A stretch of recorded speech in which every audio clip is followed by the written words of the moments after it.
We're here to talk through this LITS by Jonas Gleim called Easy as 1, 2, 3. And we added the question mark because as a Friday puzzle, this isn't necessarily an easy puzzle, but hopefully with the tips and tricks in this video, LITS puzzles like this will be easier for you in the future and you can remove that question mark. So it's just easy as 1, 2, 3 when you come to this again. Standard LITS steps will give you some things, for instance, like around the 6 cell 1 region, you need to mark in the central 2, and then you can't reach out to these cells. That now leaves behind a 7 cell region. It's got like a peep and domino shape plus some more, and so these 2 cells are always used. In that grid, you can take a cell like this in the 7 cell region, and there's some deductions that are useful to know. There's some cornering that's a quick limitation here. So let's say you started here even, it's more direct. If you started from this cell, you then have to come through these. You mark off this from a 2x2 roll, you mark off this from a 2x2 roll, you'd cause an instant crash of the whole puzzle. And so we can't come and extend through the space where we'd mark off 2 of these cells, so we can't come to here. But everything else in this region looks okay, and we now actually have just these 6 cells, have to reach these 2, and that gives us some options. You might actually see there's one more subtle cell that still will flow from that. This cell over here would form an eye, and it marks off this cell, and now this is an eye touching to an eye. And so there's a way we can mark off this cell, but the key observations are not exactly like what I'm describing. At least an eye touching to an eye is something close to what we're describing. But there are things that will help us as we get to other parts of the puzzle. So let me just mark the last of the simple cells. This cell must always be used, however that region shaded. This cell looks like it always must be shaded. This cell looks like it always must be shaded. Let's move to something else. And the something else is something constructors of LITS puzzles may recognize, which is there are some patterns of regions, particularly snake-shaped regions, that always have one tetromino and only one tetromino shape for them. There's a quick turning snake, which looks like this. It's not in the grid, I'm just marking in orange, which always has an S tetromino shape. And then there's the shape that we do have in the grid, which a big 2 is a great example of. So if you see a 2 or a 5 in a LITS puzzle in the future that has this geometry with 2 cells, then a turn, 2 cells, then a turn, 2 cells, then a turn, 2 cells, then a turn, a slow turning snake of 2, all those groups are going to have to be an L, however they get filled in. Let me show you that visually. Here's an L, move that cell, I take this one, still an L, still an L, still an L, still an L, still an L, still an L, still an L. And so V's being limited to L's only is going to set up some other constraints around the puzzle. For instance, I can't connect to this cell because I'd have an L here or an L here. And so if I know that a cell like this is an L, I also know that some things around it, here are some unusable edges. We can't have both of those be shaded. And this is not the most critical place to see it. It's in another region in this whole puzzle that also has the L property. Here's a region in red. Every tetromino can fit into the space is an L tetromino. Even the starts of some of the other regions have that property. So let's go to yellow. This cell, this cell, this cell, and this cell are all still parts of L's, however we shade things in. If that's here or here or here or here, those are all L shapes. The first tetromino that can be in this region that's not an L is this T using the cell, and then there are a whole lot of I's coming down this column. But this cell, this cell, this cell, this cell are all forced to be L's.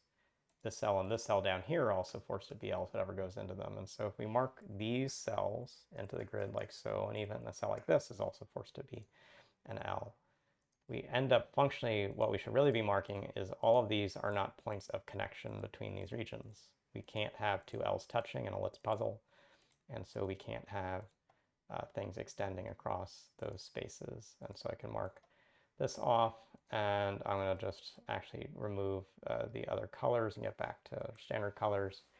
But this region here has only 2 cells that don't have X's on their borders. So I at least have to shade this cell. I at least have to come over to here. I can mark these off. I can't have any shadings over an X. So these are eliminated from the adjoining regions. This is gone. This is gone.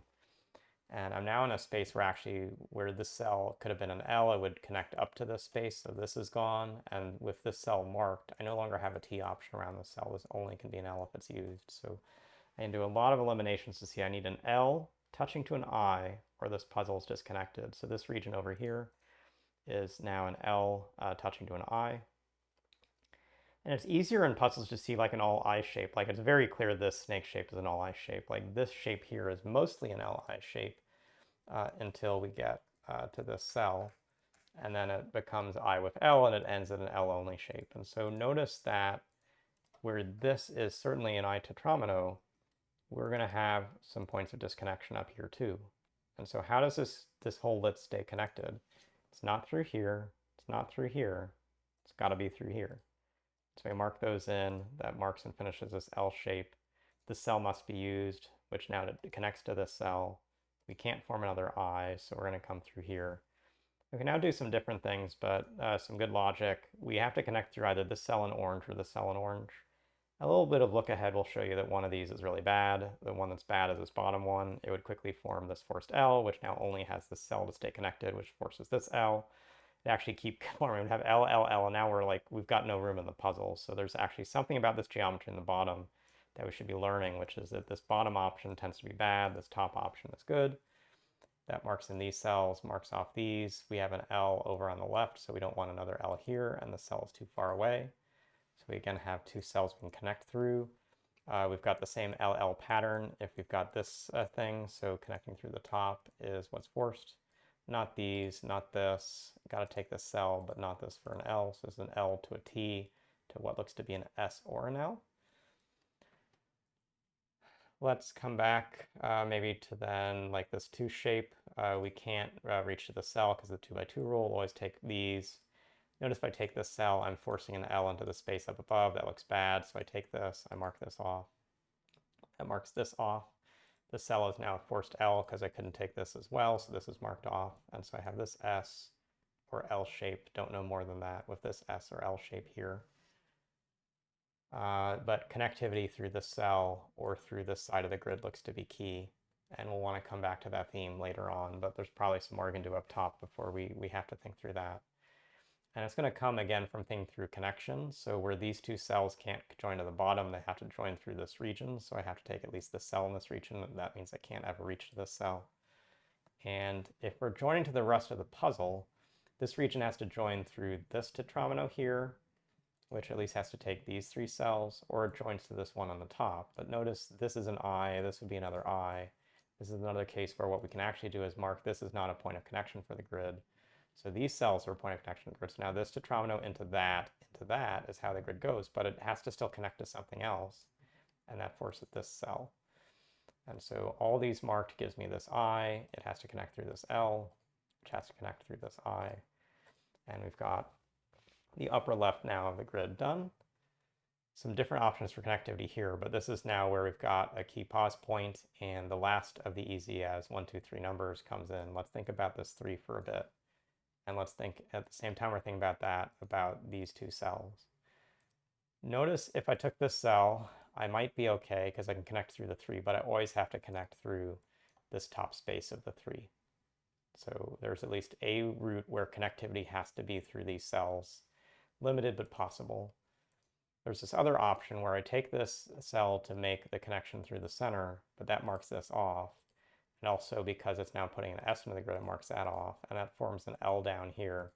And notice the connectivity would now be this L into a tetromino from this 3 touching to it, which is another L. That doesn't look good at all. And so connectivity can still come through this cell, but this 3 has to join to this region right above it, is kind of the implied deduction that you'll work through in doing this. And that implied observation is what's going to form enough of what remains in the puzzle that you can get your way through it. For sure, we take these cells. If we've got to come through orange, these cells up here are what orange is coming through. And if what we were really saying is this group is not able to be connected simultaneously through this cell with this cell, we actually need this region to both bridge to this group and bridge to orange. And we've got enough information in the grid now that that is completely limited to that L shape. That puts this in. The only way orange comes down to here is as a straight I. That puts this L in. And now having worked all that out, it's pretty easy to get this S, eliminating the cell, and the last L, and we're through the puzzle. So a good challenge in different respects. It definitely has benefited from Solver seeing, the pattern of this 2 shape as well as the pattern of the next region and all the L-only cells that really are quite limiting the start.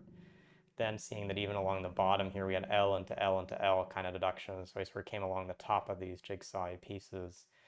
That got us to this final sticking point of the big 3, and seeing that we couldn't connect through the big 3 unless we also connected through this side at the same time. And so a lot of hard steps along the way, but hopefully a few lessons in this video that you can take to future LITS puzzles, so that, as I said, we won't have to always add the question mark to these titles, that you'll be able to work through this easy as 1, 2, 3 puzzle, exclamation point, in the future. But it's going to take some learning to absorb all these techniques for tetramer identification to get there. So thanks for watching this video, and we'll see you again soon.